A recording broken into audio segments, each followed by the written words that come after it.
What's up, guys, and welcome to another edition of our rookie mini series. Today, we are talking about Brandon Aiyuk out of Arizona State. He was picked in the first round, picked 25.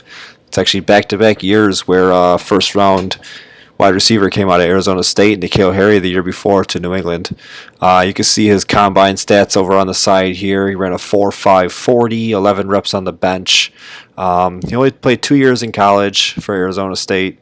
He played 25 games total in his first year, junior year. He 33 receptions, 474 yards, and 3 touchdowns. And then his senior year last year, he went for 65 receptions, 1,192 yards, and 8 touchdowns. So not really flashy, gaudy numbers, but San Francisco saw something that they liked, and they ended up taking him with their second pick of the first round at pick 25. And Jordan, what do you got on him?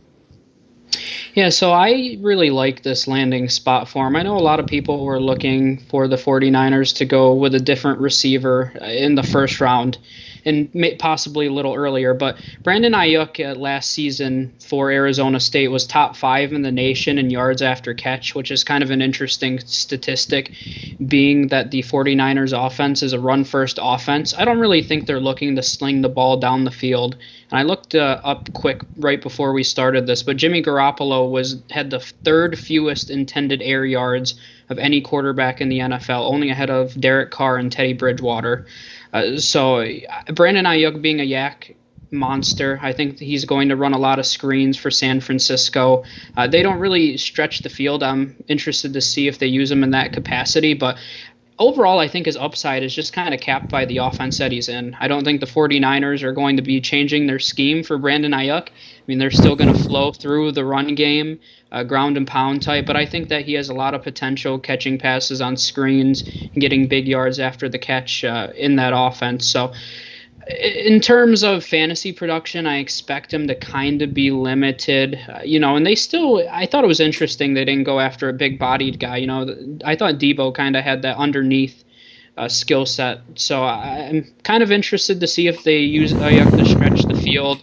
He averaged over 18 yards per reception last season for Arizona State, so he has some potential to do that. So, but overall, I think his upside is capped. He's going mid-second round in a lot of dynasty rookie drafts that I've been in, maybe even early second. Haven't really seen him slip into the first, but I think overall it's just because his upside is capped. I'm not a big Jimmy Garoppolo fan either, so I just think the offense that he's in is really going to hold him back. Yeah, and I agree with a lot of your points. It's a run first offense. They also have one of the best tight ends in the league in George Kittle. He's their number Never one heard of guy. him. He's their number one target there. Doesn't matter who comes in as a wide receiver. George Kittle is going to be Is that the candy? yeah, something like that. George Skittles. Kittle's going to be the first look for Jimmy G when he drops back to pass, and then you also got Debo Samuel there. Still, he's like they kind of. I wouldn't say that Ayuk and Samuel are going to be in similar roles, but Samuel has the kind of skill set to where you want to get him out in open space. You want to give him the screens too. So you kind of got not two of the same player, but two similar guys, I guess. So I guess I would say that they're in similar roles, but yeah, I mean it's a great landing spot. Definitely, I mean any wide receiver in that spot would have been a good landing spot. There was other ones available. I think T Higgins was still available at the time. Michael Pittman was still available at the time.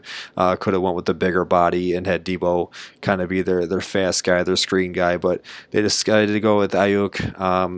And I mean I agree as far as the fantasy production goes too. Really not a huge fan of Jimmy G. I don't think they're going to be throwing the ball a lot. They got the defense to kind of help them out. They got the running game to kind of help them out.